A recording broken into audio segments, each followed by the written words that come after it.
मेरी कविता थोड़ी सी अलग है। मैं उन औरतों पे लिखी हूँ जाके जिनका नाम हम घर पे भी नहीं लेते, लेकिन ईश्वर ने उन्हें औरत बना के भेजा और हमारे बीच वो हमारे मोहल्ले में या फिर किसी दूर मोहल्ले में रहती हैं, ठीक है। तो उनका शीर्षक है कविता का मेरा बेरंग गलियाँ, ठीक है। रंगों से बिखरी इस दुनिया में एक कोने में हज़ारों रंग बिक रहे थे।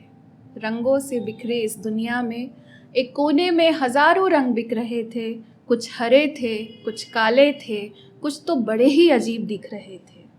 सोचा 2 पल रुक कर देख लूं इन चटकीले रंगों से भरी ये विचित्र सी दुनिया।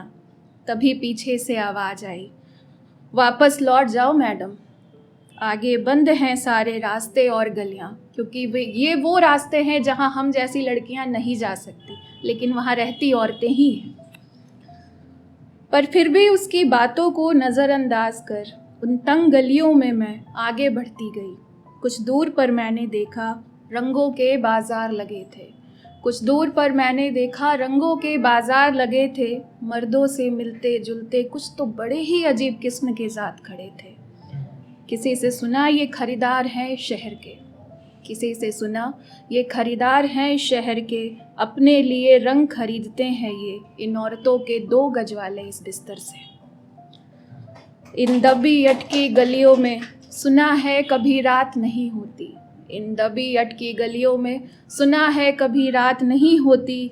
कभी इन औरतों ने दिन नहीं देखा, कभी इनकी खुद से भी मुलाकात नहीं होती। सदियों से आती जाती इस भीड़ ने कभी सजाया है वैशाली की नगर वधू का शहर। मेरे मन में हर बार ये सवाल आता है कि आज हम 21st सेंचुरी में हैं, ये चीज़ ख़त्म क्यों नहीं हो रहा। तो लोग समझाते हैं मुझे कि ये आदिमकालीन है। वैशाली की नगर वधू एक उस ज़माने की, बुद्ध के ज़माने की रह चुकी है। तो उनसे रिलेट करके आज की दुनिया को समझाया जाता है कि सदियों से आती जाती इस भीड़ ने कभी सजाया है वैशाली की नगर वधू का शहर, तो कभी बम्बई के कीमती ज़मीनों को ये करते हैं कमाठी पूड़ा से रोशन चारों पहर।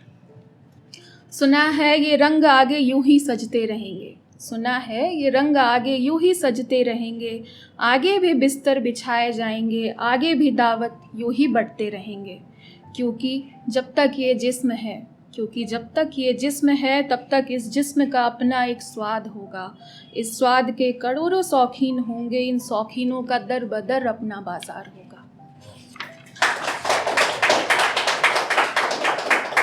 इन सब के बाद मैं अभी भी उम्मीद से हूँ कि एक दुनिया होगी जहाँ पे हम सब उस खूबसूरती को देखेंगे जहाँ कोई बुराई ना हो।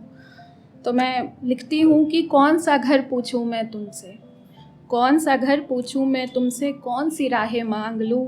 हर जर्रे में हो खुदा की खुशबू, चिलमन की शामें उतार लूं। इश्क की दरिया फैली हो हर दर पर 2 मतवाले हो। इश्क की दरिया फैली हो हर दर पर 2 मतवाले हो। अमन की रातें ऐसी जिन पर ना मजहबी मीनारे हो। रास्तों पर नूर हो बिखरे, खामोशी में हर दीवाने हो। क्योंकि जब हम बोलते हैं तो बोलने से हमारी भावनाएं भी ख़त्म हो जाती हैं।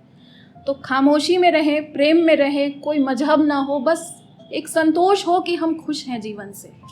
रास्तों पर नूर हो बिखरे, खामोशी में हर दीवाने हो, और खुदा की बंदगी में झूमते हर मस्ताने हो मुसलसल रह गुज़र हों जिनकी झोलियों में गुलदाने हो कली हर हाथ में जहाँ गुनगुनाते अनजाने हो।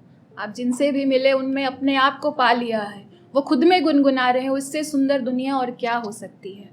हाँ, मैं हूँ तलाश में उस घर की जहाँ बस इश्क ही इश्क की 5 पहर अज़ाने हो। शुक्रिया।